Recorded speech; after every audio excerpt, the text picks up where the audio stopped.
Alright, what's poppin', everybody? Welcome to another video, another trade recap. Today is October 15th, and I'm gonna be breaking down the trade I took today. This does look a little crazy, but I can't explain. I took one win, I took a loss, a break even, and I took another loss, and I took a win. I took a couple more trades than I usually take today, but it was my P&L. Some of my trade coppers were not even active, which is why they have different P&Ls. I had to reactivate and do a whole bunch of other stuff. But yeah, let's break down what I was looking for coming into the day. So firstly, my main thing, thesis as for why I was mainly looking for shorts this morning, was this higher time frame SMT that was holding up. We had an SMT with ES at these highs here. We were still holding the daily gap. For me, I wanted to see that cause price to go lower. What the heck? For me, I wanted to see that push price lower. Why are we? Okay, I'll just do it like this then. I wanted to see that push price lower though, and then once we got an inversion of this 5 minute, we ended up filling this 1 minute, and this is where my first short ended up coming from. I took this change in the state right here, and I ended up wanting to see price really flood through. My overall draw on liquidity was this 4-hour unfilled fair value gap, which is resting right here. This is really what I wanted to see. As y'all can see, this 10 a.m. candle, we were very close to it. I really wanted to see that really push into that gap. We ended up not getting that. It also aligned with London low as well. So this was my main DOL, especially once we inversed the 15 minute. We got the change in the state. I wanted to see this gap be targeted since it was aligned with London low. High time from SMT, all that. So first short I took came right there. I ended up going break even once we swept this internal low. Now, was this the best idea? I feel like yes. My overall draw on liquidity was still lower.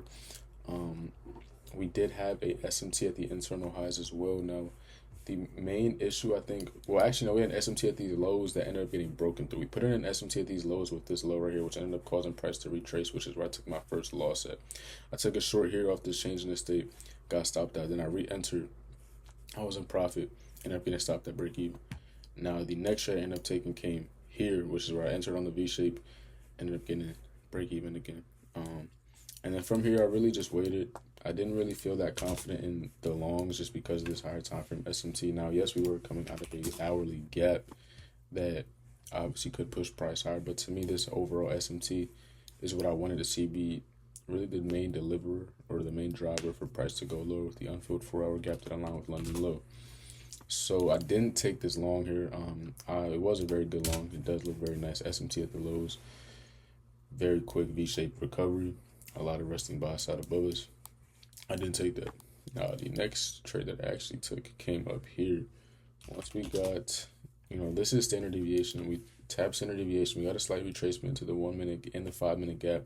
From here, as you can see, we respected consequent encroachment of this wick right here. We got a V-shaped recovery. I entered here at first, ended up getting stopped out. But once I seen this candle, I ended up re-entering because we did have a lot of low resistance liquidity here. There was an SMT, V-shape, very strong recovery.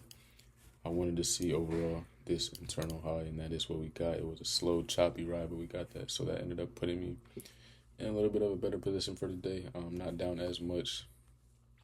I'm more so mad at myself, just the executions on where I went break even at, how I should have taken partials, and this could have been a green day if I would have just done that. I didn't take the low-hanging fruit like I usually do.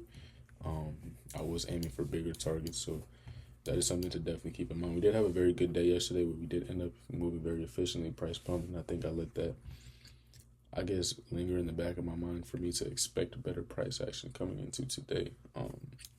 Today is Wednesday, usually very efficient day, so I wanted to see price really flood through. Once we broke this SMT, to me, that was the main confirmation that we were going to really sell off.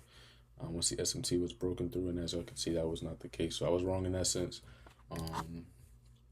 Really just got to be, better with that. But am I mad at anything else? No, I think everything else was pretty good, mainly just this. And if this would have been fine, then everything else would have been avoided. But, you live and you learn, though. But yeah, I'm catching on this one. Thank you for watching. Peace out.